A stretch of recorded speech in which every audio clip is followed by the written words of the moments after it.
আমার একটা বন্ধু ছিল রাব্বি। ও আমাকে প্রথমবারের মতো ফেসবুক আইডি খোলা শেখাচ্ছিল। এখন তোর নাম দে, জন্ম তারিখটা দে। আরে কি লিখতেছস? আমার নাম? তোর আসল নাম যদি ফেসবুকে দেস, তোর ফ্যামিলি মেম্বাররা দেখলে তোরে খারাপ ছেলে ভাববে না? তাহলে কি দিব? ব্যর্থ বালক দে। এটা তো তোর আইডির নাম, ব্যর্থ বালক। তাহলে আমি কেমনে দিব? তাইলে তোর ইচ্ছা মতন একটা দে।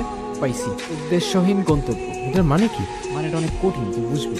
আচ্ছা এখন চল তো তাইলে। একদিন স্কুল থেকে বাসায় ফিরে ছাদে বসেছিলাম। রাব্বির কথা মতো ফেসবুকে র্যান্ডমলি ফ্রেন্ড রিকোয়েস্ট দিয়ে যাচ্ছিলাম। কিছুক্ষণ পর হঠাৎ দেখলাম একটা মেয়ে ফ্রেন্ড রিকোয়েস্ট অ্যাকসেপ্ট করছে। যাই হোক, বেশি কিছু না ভেবেই আবার একটা মেসেজও করে দিলাম, হাই। ঠিক 2 মিনিট পর ও পাশ থেকে রিপ্লাই আসলো, বাই। তুমি কি আমাকে ইনসাল্ট করলা? রিপ্লাই তো করো। কি রিপ্লাই করবো? কোথায় থাকো তুমি? বাই, পরে কথা হবে। এই দাঁড়া, মুড়ি কিন্তু শেষ হয়ে গেল, পরে কিন্তু আমার কাছে টাকা দে। আরে রাখ তো তোর মুড়ি, খাতি।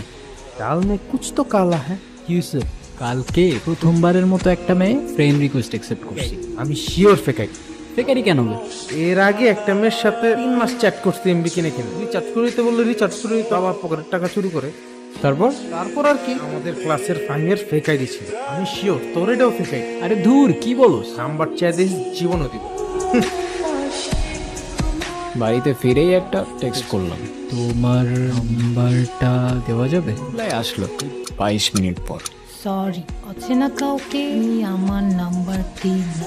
বুঝতে পারছি, এটা তোমার ফেক আইডি। ফেক আইডি মানে? রিপ্লাই দিব না এখন। ওই হ্যালো, রিপ্লাই করো না কেন? দেখো আমার কিন্তু মেজাজ খারাপ করো না, ভালো হবে না বলে দিলাম। এই তোমার নাম্বার দাও, আমি কল দিচ্ছি। এই নাও। হ্যালো, ফেক আইডি এটা না? আমার তো তাই মনে হচ্ছে না। আর এখন কি মনে হচ্ছে? এখন তো মনে হচ্ছে হয়তো রিয়েল আইডি। এখনো হয়তো? দুইটা থাপ্পড় মারলে না একদম সব হয়তো টয়তো বের হয়ে যাবে। ওই হ্যালো, বয়স কত তোমার? কিসে বড় তুমি? আমি ক্লাস 8। তুমি যদি ক্লাস 8-এ বড়, আমি তোমার সিনিয়র। আর সিনিয়রদের সাথে রেসপেক্ট দিয়ে কথা বলতে জানো না? সরি, আমি আসলে তো সিনিয়র টিনিয়র মানি না। যে আমাকে রেসপেক্ট করে আমি তাকে রেসপেক্ট। আচ্ছা, তোমার নামটা এত কঠিন কেন? মৃত্তিকা, তোমার নামটা অনেক কঠিন। আচ্ছা, কোচিন হলে তুমি একটা নাম দিয়ে দাও। তোমাকে আজকে থেকে আমি মিতু বলে ডাকবো। কিন্তু নামটা কিন্তু অনেক কিউট আছে। এরপর থেকে অলমোস্ট প্রতিদিন ওর সাথে কথা হতো, কিন্তু একদিন বিকালে হঠাৎ করেই মিতু কল ধরছিল না। ওই দিন যে কি টেনশন হচ্ছিল ভাই, সেদিন রাতে বাড়ির ছাদেই ঘুমিয়ে পড়ি। আর পরদিন বিকালে মিতুরই কল আসলো। হ্যালো মিতু, তুমি ঠিক আছো? তোমার কিছু হয়নি তো? না, কি হবে আমার? কালকে সারাদিন তোমার ফোন বন্ধ ছিল।